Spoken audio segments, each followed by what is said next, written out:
Hello अस्सलाम वालेकुम, मेरा नाम फ़हाद है। ये हमारी सेकंड क्लास है। हमारी प्रीवियस क्लास के अंदर हमने डिस्कस किया था what graphic designing is, how it works and why do we need it. और इस क्लास के अंदर हम पढ़ने जा रहे हैं needed skills to be a pro designer. Pro designer होने के लिए हमारे पास क्या क्या स्किल्स होनी चाहिए, इसको मैंने 3 पॉइंट्स में डिवाइड किया है। 3 पॉइंट्स हैं जिसको होना हमारे लिए बहुत ज़रूरी है। अगर हम वो पॉइंट्स नहीं अचीव कर सक रहे और हम लोग वो चीज़ नहीं कर रहे तो भाई सीधी बात है कि आप ग्राफिक डिज़ाइनर बन के कोई ख़ास तीर नहीं मार लेंगे। मार्केट में ऑलरेडी बहुत सारे इस तरह के डिज़ाइनर मौजूद हैं जो ये स्किल्स नहीं रखते और सिर्फ फ़ोटोशॉप इलस्ट्रेटर सीख के आ जाते हैं काम करने के लिए, और फिर उनको प्रॉब्लम हो रही होती है। सेम विद द क्लाइंट को भी वो क्रिएटिव काम नहीं मिल पा रहा होता है। तो ये 3 पॉइंट्स मैंने निकाले हैं जो कि बहुत इंपॉर्टेंट है। ये अगर आपके पास होंगे, अगर आप इस पर अमल करेंगे तो फिर आप एक प्रो डिज़ाइनर कहलाएंगे। सही है। सबसे पहला पॉइंट इसमें आ जाता है क्रिएटिव थिंकिंग। आप कोई भी चीज़ बनाने जा रहे हैं तो आपकी जो थिंकिंग है उसके पीछे बिहाइंड कि आप क्यों बना रहे हैं, क्या रीज़न है, क्या उससे अचीव करने जाएंगे, वो क्रिएटिव होनी चाहिए। उसको अगर सही इजी अल्फाज में बोलें कि आप अपनी डिज़ाइनिंग नॉलेज बढ़ाते हैं, जितना आप बढ़ा सकते हैं, जितनी आपके माइंड में उसकी लाइब्रेरी बनेगी, जितने आपके माइंड में उसके पास डिज़ाइन से रिलेटेड इंफॉर्मेशन होगी, उतना ही अच्छा आप क्रिएटिव थिंक कर सकते हैं। इसको मज़ीद हम लोग इस पॉइंट में डिवाइड कर सकते हैं कि भाई प्रीवियस यानी कि पास्ट हिस्ट्री क्या रही है डिज़ाइनिंग की। फॉर सपोज़ जैसे कि अगर आप पोस्टर डिज़ाइनिंग कर रहे हैं या आप कार्ड डिज़ाइन कर रहे हैं तो उसकी पास्ट क्या रहा है, तो वो थोड़ा सा आपको हिस्ट्री जाननी चाहिए कि भाई पहले कार्ड कैसे बनते थे, उसमें क्या क्या फ़ॉन्ट्स यूज़ होते थे, किस तरह के कलर कॉम्बिनेशन लोग यूज़ करते थे, कौन से कंट्रास्ट लगते थे। तो इससे क्या होता है कि आपको ये पता चल जाता है कि क्या चीज़ आपने नहीं यूज़ करनी, और अगर यूज़ करनी भी है तो जैसे कोई ट्रेंड है वो अभी भी चला आ रहा है तो वो फिर आप फॉलो करते हैं। अदरवाइज़ फिर आप उसको ऑब्सोलीट करते हैं कि भाई ये ऑलरेडी यूज़ हो चुका है, मार्केट में आ चुका है, अब ये दोबारा नहीं चलेगा। तो आपकी एक पास से रिलेटेड इंफॉर्मेशन आपके पास होती है तो आप उसके लिए आसानी होता है। अब इसका सेकंड पॉइंट आ जाता है कि प्रेजेंट आपको कैसे पता चलेगा कि क्या हो रहा है मार्केट में, किस तरह चीज़ चल रही है। तो वो ये है कि अगर आपने उसी से रिलेटेड अभी इंटरनेट के ऊपर से कोई ई बुक निकाल ली पोस्टर के ऊपर, या लोगो डिज़ाइनिंग अगर ले लें तो लोगो डिज़ाइनिंग किस तरह होती है, आजकल क्या ट्रेंड चल रहा है, उसकी वो ई बुक्स निकाल ली, उसको पढ़ने लगे। अगर सपोज़ करें आपके पास ई बुक पढ़ने का टाइम नहीं है तो उससे रिलेटेड कुछ आपने टिप्स, हाउ इट वर्क्स वगैरह के किस्म के आप जाके ब्लॉग्स पढ़ लें। ब्लॉग्स एक पेज के होते हैं, वो ट्रेंड आजकल जो चल रहा है, जो करंट डिज़ाइनिंग स्किल्स लोग यूज़ कर रहे हैं लोगो बनाने के लिए, वो आप वहाँ से नेट से निकाल के पढ़ सकते हैं।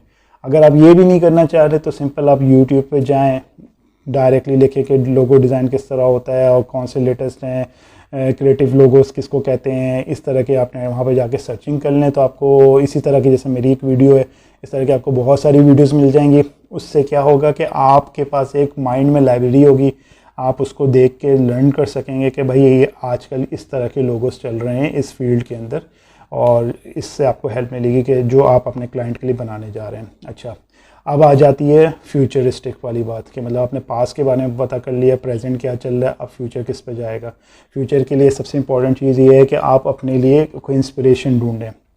जैसे इंस्पिरेशन में आपके आ सकता है कि दूसरा कोई प्रो डिज़ाइनर, अगर आपको लगता है आपको कोई हीरो आपको नज़र आ जाता है मुख्तलिफ वेबसाइट के ऊपर कि भाई यार ये बंदा बहुत अच्छे लोगो बना रहा है, या ये बंदा बहुत अच्छे डिज़ाइनिंग बनाता है, इसके स्किल्स बहुत अच्छे हैं, तो उसको फॉलो करना शुरू कर दें, उसके साथ इंटरेक्ट रखें, उसकी जो नई चीज़ें अपलोड हो रही हैं उसको फॉलो करें, उसको देखें वो क्या कलर यूज़ कर रहा है, क्यों आपको वो अच्छा लग रहा है। तो मेन रीज़न ये है कि उसके अंदर अच्छी चीज़ क्या है, उसने क्या ऐसा कुछ बनाया है या कुछ इस तरह प्रेजेंट किया है जिसकी वजह से वो चीज़ अच्छी लग रही है। एक तो वहाँ से फिर आपकी डिज़ाइन में इंस्पिरेशन आएगी।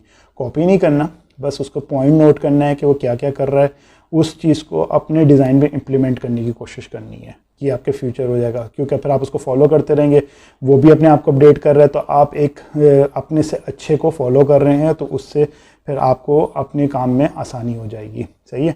ये 3 पॉइंट हो गए कि पास में आपने चीज़ों को देख लिया कि भाई उसके अंदर क्या क्या चीज़ हो चुकी है, वो अब नहीं हो रही है, उसको क्लासिक वर्जन में डाला है, या अगर जो भी उसमें से कोई पॉइंट अभी तक यूज़ हो रहा है तो या रिवैम्प हुआ, दोबारा से आना शुरू हो गया मार्केट के अंदर, तो वो आपको पता चल जाएगी। थोड़ी करंट इन्फॉर्मेशन में आ जाए दूसरे पॉइंट के अंदर, तो वो आपके पास ही आ जाएगी कि भाई आजकल क्या चीज़ चल रही है, तो वो आपने नेट पर सर्च कर लिए, ई बुक्स वगैरह, ब्लॉग हो गए, या यूट्यूब पर जाके उसके ऊपर थोड़ी सी वीडियोज़ वगैरह देख ली। थर्ड ये कि आपने कोई एक अच्छा मेंटोर ढूंढ लिया नेट के ऊपर, प्रो डिज़ाइनर ढूंढ लिया, उसको फॉलो करना शुरू कर दिया।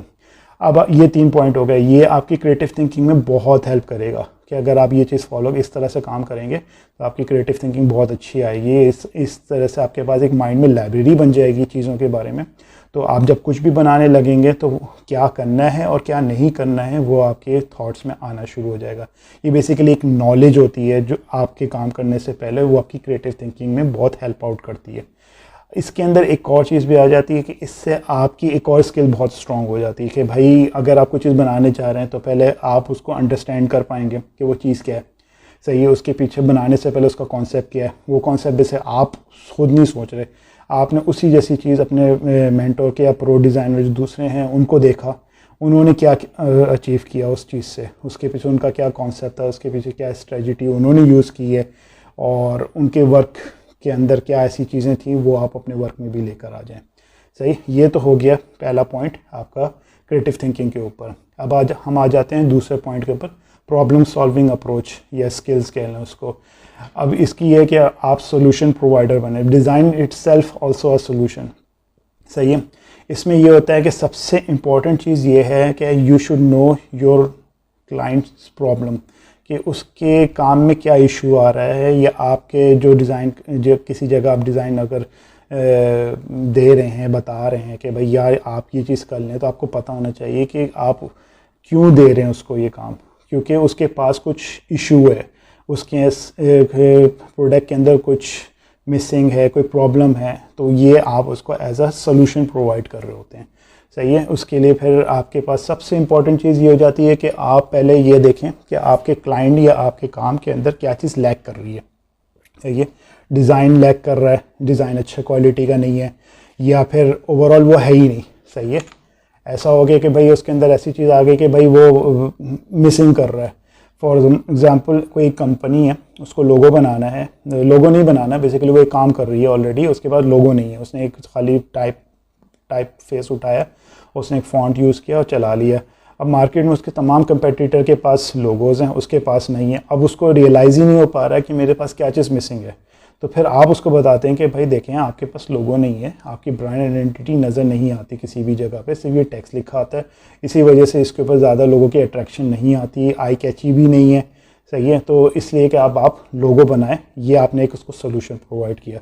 सही है, एक तो ये हो गया कि भाई आपको पता हो कि क्या चीज़ लैक कर रही है, क्या चीज़ मिसिंग है, क्या चीज़ एम्प्टी है। सेकंड चीज़ ये हो जाती है कि भाई फंक्शन प्रोवाइड कर रही है या नहीं कर रही है। अगर किसी ने कोई डिज़ाइन बनाया हुआ है और वो दिख भी रहा है, सब कुछ है, उसके ब्रांड आइडेंटिटी भी है, ब्रांडिंग भी हुई है, लेकिन वो आई कैची नहीं है, या वो गोल अचीव करके नहीं लेकर आ रहा जो रिक्वायर्ड है, तो भाई उसके अंदर कोई फंक्शन रिलेटेड कोई इशू है। अब फॉर एग्जांपल उसने कोई ऐसी चीज़ बना ली कि भाई उसकी इंडस्ट्री को रिप्रेजेंट ही नहीं कर रही। सही है, वो देखने में बहुत अच्छी है लेकिन फंक्शनल नहीं है, क्योंकि वो रिप्रेजेंट नहीं कर रही, तो वो आपको अचीव नहीं करके दे रही कि जो उसका मकसद था, तो वो आप करेक्ट कर सकते हैं। सही है, उसके बाद फिर कॉम्बिनेशन देखा जाता है कि भाई कोई चीज़ कि अच्छी भी लग रही हो और मकसद को भी पूरा कर रही हो, तो दोनों चीज़ें कि वो कन्विंसिंग भी हो, सही है, फंक्शनल भी हो, और साथ साथ अच्छी भी लगे, अट्रैक्ट भी कर रही हो, तो वो सारी चीज़ें भी हमें देखनी चाहिए। अब वो भी होता है कि भाई अगर फंक्शनल भी है, देखने में भी अच्छी लग रही है, लेकिन फिर भी रिज़ल्ट प्रोवाइड नहीं हो रहा, तो फिर हम लोग जाते हैं तीसरे पॉइंट के ऊपर कि भाई उसके अंदर कुछ मिसिंग है। मिसिंग इस पॉइंट से कि हम या तो अपडेट नहीं हुए हैं मॉडर्न एरा के हिसाब से। सही है, अब ट्रेंड चेंज हो गया है तो हम ट्रेंड को फॉलो नहीं कर रहे, हम इवॉल्व नहीं हो पा रहे, हम इनोवेट नहीं हुए उस चीज़ के अंदर, हमें उसको इनोवेशन पे लेके जाना चाहिए। तमाम आपके कंपेटिटर अपने ट्रेंड्स को फॉलो करने चाहिए, तो कि आप उसकी जो ऑडियंस है, राइट ऑडियंस है, वो टारगेट नहीं हो रही है। सपोज़ करें कि भाई फॉर सपोज़ आपकी फॉर सपोज़ मर्सिडीज़ एक कंपनी है, एक गाड़ियाँ बनाती हैं, बहुत लग्जरियस कार्स होती हैं उनकी, लेकिन उनके पहले टारगेट ऑडियंस जो थी 80s के अंदर वो दूसरी थी। अब वो इस एरा के अंदर आ गए हैं, अब यहाँ पे सारे यंग लोग आ गए हैं, उनकी थिंकिंग अलग हो चुकी है। अब उस न्यू जनरेशन को टारगेट करना है, तो उसके लिए आपको अपने आप को अपडेट करना पड़ेगा। मर्सिडीज़ को भी फिर एक इस तरह की चीज़ लेंगे। हाँ, 80s में कुछ और ट्रेंड्स थे, कुछ और चीज़ लोग मांगते थे, और आज के दौर में लोग कुछ और चीज़ मांगते हैं। आज के दौर में लोग फ्यूल एफिशिएंसी के ऊपर ज़्यादा कॉन्सेंट्रेट कर रहे हैं। पुराने दौर के अंदर ब्यूटी और बोल्डनेस गाड़ी की होती थी, या स्ट्रॉन्ग कितनी है उसको देखा जाता था। आज वो ट्रेंड्स चेंज हो चुके हैं, तो फिर हमें ये देखना होगा कि हमें हमारा प्रोडक्ट डिज़ाइन जो भी है, तो वो इवॉल्व हुआ है, इनोवेट हुआ है या नहीं हुआ है। सही है।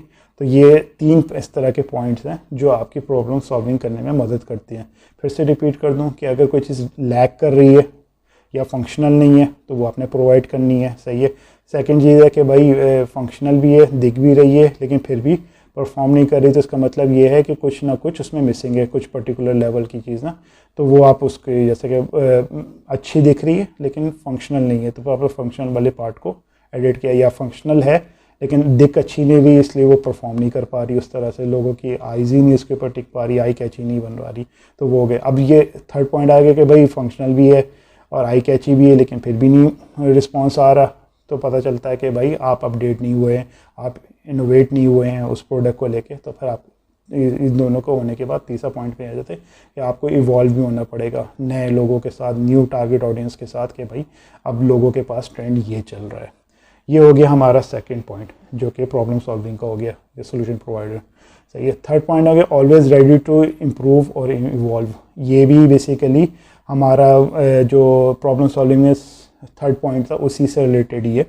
इसमें ये आ जाता है कि भाई आप अपने बारे में, आप ये अभी तक हम लोग सिर्फ क्लाइंट के बारे में डिस्कस कर रहे थे, आप डिज़ाइनर सेल्फ के अंदर अगर आ जाते हैं तो भाई आप हर अपने काम के ऊपर एक फीडबैक ज़रूर लें। ये पहला पॉइंट आ गया कि भाई आपके काम जो भी आप कर रहे हैं, तो आपके फील्ड से रिलेटेड जितने भी लोग हैं, आपके हीरोज़ हो गए, जैसे वही प्रो डिज़ाइनर जिसको आपको फॉलो कर रहे हैं, तो उससे आप फीडबैक ले लें। अब जो इस फील्ड को अपने फैमिली मेम्बर से या फ्रेंड से ना लें जो कि इस फील्ड के नहीं है, तो उनको तो वो तो कहेंगे भाई अच्छी चीज़ आपने बनाई है, या वो कहते हैं बुरी चीज़ है, तो वो मायने नहीं रखता।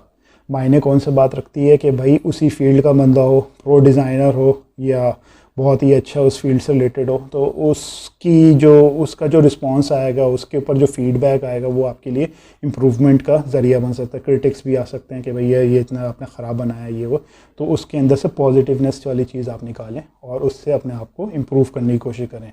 डिज़ाइन को नहीं, अपने आप को, कि भाई आप कुछ चीज़ मिस कर रहे हैं। आपने कुछ जैसे डिज़ाइनिंग के अंदर आपने फ़ॉन्ट बहुत पुराने यूज़ करते आ रहे हैं, लेकिन आपका डिज़ाइन अच्छा लेकिन फ़ॉन्ट्स मैच नहीं कर पा रहा, तो वो आपको कोई प्रो डिज़ाइनर ही आपको बता सकता है, या आपका मेंटर या ट्रेनर आपको ये बात बता सकता है कि भाई आपकी चीज़ इसमें लैग करती है, ये फीडबैक है और आप इस फ़ॉन्ट को चेंज कर लीजिए।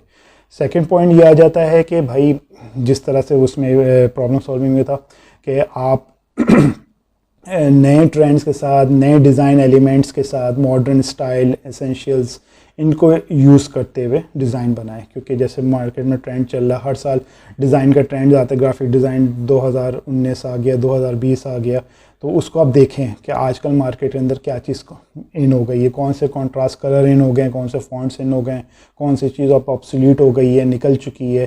तो ये चीज़ आपके लिए बहुत इंपॉर्टेंट है। बेशक आप बहुत अच्छा बना रहे हैं, लेकिन आप 2018 का डिज़ाइन बहुत अच्छा बना रहे हैं 2020 के अंदर, तो वो मायने नहीं रखता। वो 2018 में बहुत आला था, 2020 में वो ऑब्सोल्यूट हो चुका है और कुछ नई चीज़ आ गई है, तो उस हिसाब से भी फिर आपको अपने आप को इवॉल्व करना पड़ेगा। इसी तरीके से इसका थर्ड पार्ट आ जाता है, थर्ड पार्ट ये आ जाता है कि डिज़ाइन स्मार्टली। अब कुछ जैसे आपका फ़ोटोशॉप हो गया, इलस्ट्रेटर हो गया, अब आप 2002 में भी था फ़ोटोशॉप इलस्ट्रेटर और 2020 में भी है। अब इसमें फ़र्क क्या आ गया कि भाई जो काम आप 5-6 क्लिक से करते थे, अब वो 2 क्लिक से होना शुरू हो गया है। तो ये वर्क स्मार्टली वाली चीज़ बात आ जाती है यहाँ पे कि जो काम आप ट्रेडिशनल वे में बनाते थे, जैसे फॉर सपोज़ आप एक टेबल बना रहे हैं या आप एक लोगो बना रहे हैं जिसमें आप ग्रेडियंट यूज़ कर रहे हैं, मैनुअली ब्रश से ग्रेडियंट यूज़ कर रहे हैं, बाद में पता चला ग्रेडियंट का टूल आ चुका है, फिर उसके अंदर और पैलेट्स आ गए हैं जो बस 1 क्लिक के ऊपर वो पूरा प्रॉपर उस तरह का ग्रेडियंट वो वाला लुक जनरेट कर सकते हैं रियलिस्टिक, जिस पर आप इतनी मेहनत कर रहे हैं। तो वर्क स्मार्टली होता है कि भाई finding a faster and easy way to design. सही है, इसमें यह कि जो जितना फास्ट वे में जो कुछ हो सकता है ना, वो चीज़ आप पहले पकड़ें। उस चीज़ को पकड़ने से फ़ायदा ये होगा कि आप मॉडर्न डिज़ाइनर्स के साथ compete कर सकेंगे।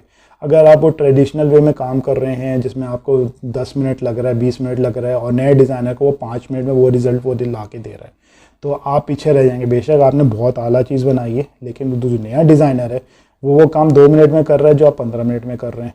तो आपको टूल्स के अंदर जो नए नए फीचर्स आ रहे हैं उसके बारे में इन्फॉर्म होना चाहिए कि आप जो चीज़ बना रहे हैं, इलस्ट्रेट कर रहे हैं, डिज़ाइन कर रहे हैं, तो उसके अंदर आपके पास वो टूल्स होने चाहिए, उसकी लर्निंग होनी चाहिए, उसको सीखा हुआ होना चाहिए, ताकि आप इजी वे में उसको compete कर सकें।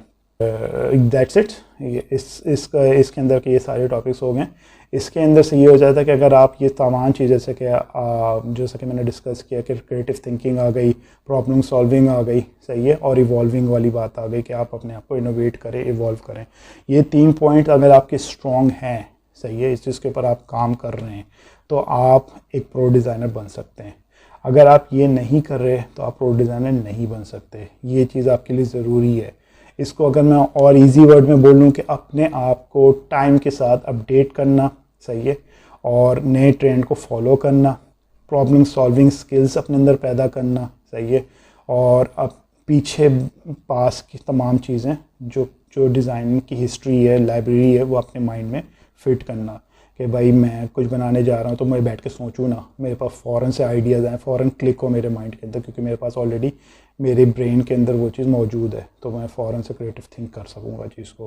प्रॉब्लम सॉल्विंग में मैं फ़ौरन से हाथ मार सकता हूँ कि भाई यहाँ मुझे फ़ौरन से दिख रहा है कि यार यहाँ पे इसने कुछ गड़बड़ की हुई है, इसको यहाँ पे मैं सोल्यूशन प्रोवाइड कर सकता हूँ। थर्ड पॉइंट कि भाई मैं लेटेस्ट चीज़ों को अप्लाई कर रहा हूँ, फास्टेस्ट वे में डिज़ाइन कंप्लीट करके दे सकता हूँ। तो ये 3 पॉइंट अगर आपके अंदर मौजूद हैं, सही है, तो आप एक प्रो डिज़ाइनर बन सकते हैं। अब इस टॉपिक से हट के एक बात करना चाहूँगा मैं कि अगर आप कोई भी कोर्स, बेसिकली आप यहाँ इसीलिए आए हैं कि आप टूल सीख सकें, तो टूल सीखने से पहले आपके अंदर ये स्किल्स होनी चाहिए या इस चीज़ को करने की कैपेबिलिटी होनी चाहिए। अगर आप में ये कैपेबिलिटी नहीं है तो आप जस्ट टूल सीखे तो आप किसी भी प्लेटफॉर्म पे जाके कोई भी टूल सीख सकते हैं, सही है, लेकिन उसकी जो मकसद है कि भाई आप उस टूल को सीख के एक अच्छे डिज़ाइनर बने और अच्छा पैसा कमा सकें, सही। असल मकसद तो यही होता है। कोई भी बंदा कोई भी फील्ड चूज़ करता है तो उसका मकसद होता है कि भाई मुझे वहाँ पे इज़्ज़त मिले, मुझे अच्छा पैसा मिले, मुझे रिस्पेक्ट मिले, तो उसके लिए ये चीज़ें होना बहुत ज़रूरी है। अगर आप प्रो डिज़ाइनिंग के स्किल्स को फॉलो नहीं करेंगे तो फिर फ़ायदा नहीं है, सीधी बात है। मैं आपको ख़ुद बता रहा हूँ कि ये चीज़ अगर आप नहीं करेंगे तो इट्स नॉट गना वर्क, सही है। तो आपके लिए ये सब चीज़ बहुत इंपॉर्टेंट है। क्रिएटिव थिंकिंग तो बहुत इंपॉर्टेंट है, इसलिए बहुत सारी जगह लोग बोलते हैं कि भाई डिज़ाइनर हो तो क्रिएटिव होना चाहिए, क्रिएटिव डिज़ाइनर नहीं है तो हम नहीं इसको हायर कर रहे, क्योंकि नॉर्मल डिज़ाइनर तो आपको 10 मिल जाएंगे, जिसको टूल चलाना आता है उसको बोले भाई लोगो बनाओ, वो कहीं से भी उठाएगा, चिपकाएगा, आपको दे देगा, तो वो क्रिएटिव नहीं होता। उसके पास अगर माइंड में चीज़ है और वो उस चीज़ से सोच के, उसके पास एक्सपीरियंस है, उसके पास हिस्ट्री है डिज़ाइन के बारे में, तो वो कुछ डिफरेंट बना सकता है, ट्रेंड को फॉलो कर रहा है। ये सारी चीज़ें एक प्रो डिज़ाइनर के अंदर ज़रूर होती है, सही है। वो उसको उसका काम बता रहा होता है कि ये इसने पीछे से बहुत मेहनत की है, इसने एक्सपीरियंस हासिल किया है और उसके बाद ही कोई चीज़ प्रोड्यूस करके लेकर आया है। यानी कि इनडायरेक्टली आप ये बोल रहे हैं कि अगर कोई आपसे आपकी डिज़ाइन के बारे में पूछना शुरू कर देगा, भाई इसके ऊपर तुम मुझे 10 मिनट की ब्रीफ दो, तो आप नहीं दे पाओगे, क्योंकि आपको पता ही नहीं होगा। आपने किसी का छापा हुआ है, आपने कॉपी मारी हुई है, आपने जस्ट टूल यूज़ किया और आपने बना दिया। लेकिन अगर आपने उस पर मेहनत की होगी और आपने उसको वाकई में सोच के बनाया होगा, तो आप उसके ऊपर 2-3 चीज़ तो बोल ही सकते हैं कि भाई मैंने ये इस वजह से यूज़ किया है, मैंने फ़ॉन्ट इसलिए यूज़ किया, ये कलर कॉम्बिनेशन मैंने फ़लाने जगह से चूज़ किया था कि भाई ये जस्ट फॉर सपोज़ स्काई और अर्थ का कॉम्बिनेशन है बहुत ज़बरदस्त, तो मैंने ब्लू और ऑरेंज कलर यूज़ किया है लोगों के अंदर, तो ये रिप्रेजेंट करता है दिन और रात को। इस तरह के बहुत सारे टॉपिक्स हैं जिसके ऊपर वो बात कर सकता है अपने लोगों के बात में, उसके पीछे कॉन्सेप्ट क्या है, इसके पीछे स्ट्रेटजी क्या यूज़ की उसने, तो वो सारी चीज़ें वो बात कर सकता है। अगर वो क्रिएटिव नहीं है, सही है, प्रो डिज़ाइनर नहीं है, तो वो नहीं बोल पाएगा बेचारा। वो बिला बोलता रहेगा, 10 चीज़ें बोलेगा, लेकिन सामने वाले को फ़ौरन पता चल जाएगा कि भाई ये फजूल की बातें कर रहा है, इसने कहीं से उठाया है और मुझे चिपका दी है। तो ये ज़रूरी स्किल्स है, सही है। अब हम तीसरी क्लास की तरफ जाएंगे इंशाल्लाह। इसके बाद वाले में हम उसमें फिर भी डिस्कस करेंगे विजुअल कम्युनिकेशन और टाइपोग्राफी। सही है, ये थोड़ा सा विजुअल रिलेटेड होगा। मैं इसको ये वाले कोर्स को आपको थोड़ा सा मॉनिटर के साथ समझाऊंगा। उसमें ज़्यादातर मैं, क्योंकि ये सिर्फ ज़बानी आपको नहीं समझ आएगी जब तक आप विजुअली इसको देखेंगे नहीं, क्योंकि विजुअल से रिलेटेड ही बात है, टाइपोग्राफी से रिलेटेड बात है, तो वो जब तक आप देखेंगे नहीं तो आपको इतना ईजिली समझ नहीं आएगा। तो इंशाल्लाह तीसरी से थर्ड क्लास के अंदर हम लोग विजुअल कम्युनिकेशन और टाइपोग्राफी के ऊपर बात करेंगे। Thank you.